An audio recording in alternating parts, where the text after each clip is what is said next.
Salam sejahtera, salam Malaysia Madani kepada rakan-rakan media. Hari ini merupakan sambutan hari perusahaan mikro, kecil dan sederhana sedunia ataupun MSME International Day, dan bersempena dengan sambutan ini SME Corp telah mengadakan seminar ASEAN Hong Kong China SMEs Going ESG, dan ini merupakan satu harapan di peringkat kerajaan, terutama Kementerian Pembangunan Usahawan dan Koperasi untuk perusahaan kecil dan sederhana di negara kita turut sama membudayakan ataupun mengadaptasi pengamalan ESG ini di dalam operasi perusahaan mereka.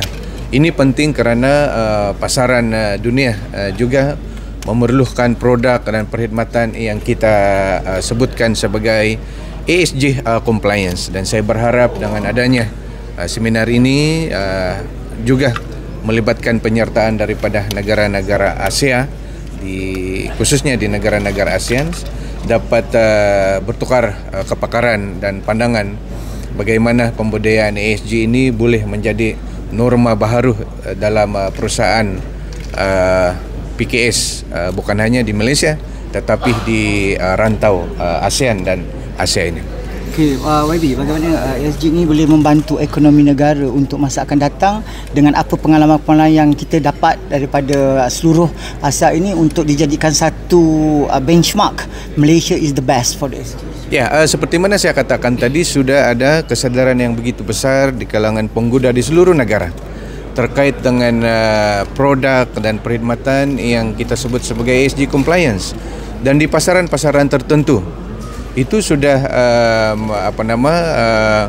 menjadikan ESG compliance ini sebagai satu kriteria untuk mana-mana produk dan perkhidmatan itu memasuki pasaran tersebut.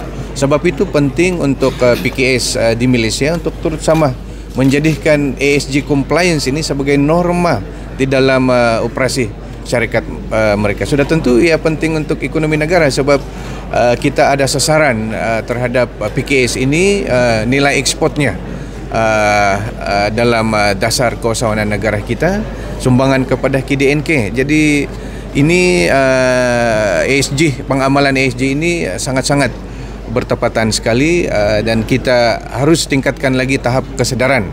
Sebab itu di peringkat kementerian kita telah melancarkan ESG Quick Guidelines ataupun panduan asas ESG kepada PMKS di negara kita yang telah kita lancarkan pada bulan Februari tahun ini, dan mudah-mudahan dengan ada panduan tersebut dan dengan seminar seperti ini ataupun program berterusan yang akan dilaksanakan oleh Kementerian Pembangunan Usahawan dan Koperasi, oleh agensi-agensi kita seperti SME Corp, dengan libat urus berterusan dengan pelbagai persatuan yang mewakili PMKS di negara kita ini, ianya akan seterusnya dapat mencapai sasaran yang kita tetapkan dalam dasar keusahawanan negara melalui pengamalan ESG ini.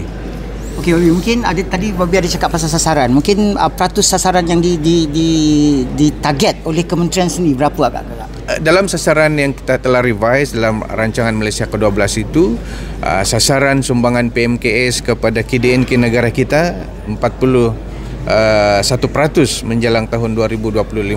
Nilai ekspor oleh PMKS ini kita sasarkan kepada 15%. Jadi sasaran itu sudah ada. Sebab itu kita mahu PMKS negara kita itu comply kepada ESG ini supaya dapat menembusi pasaran-pasaran di seluruh dunia.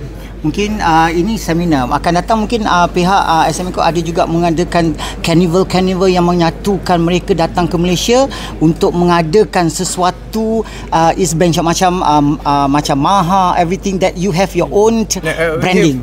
We have organised, contohnya pada tahun lalu kita telah melaksanakan Minggu SME Malaysia yang dilaksanakan di 6 zon, tetapi ini adalah acara 2 tahun sekali, dan kita akan teruskan.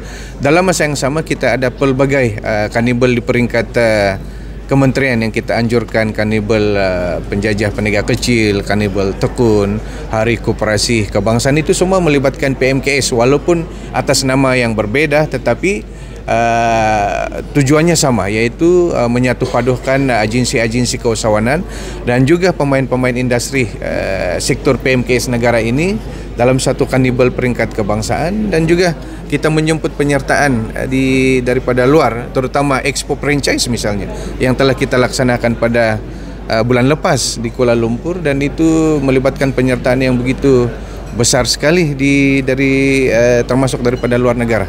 Dan ini kita akan teruskan, ya. Tanya apakah kelebihan Hong Kong dengan ASEAN dalam ni lah. Kelebihan Hong Kong.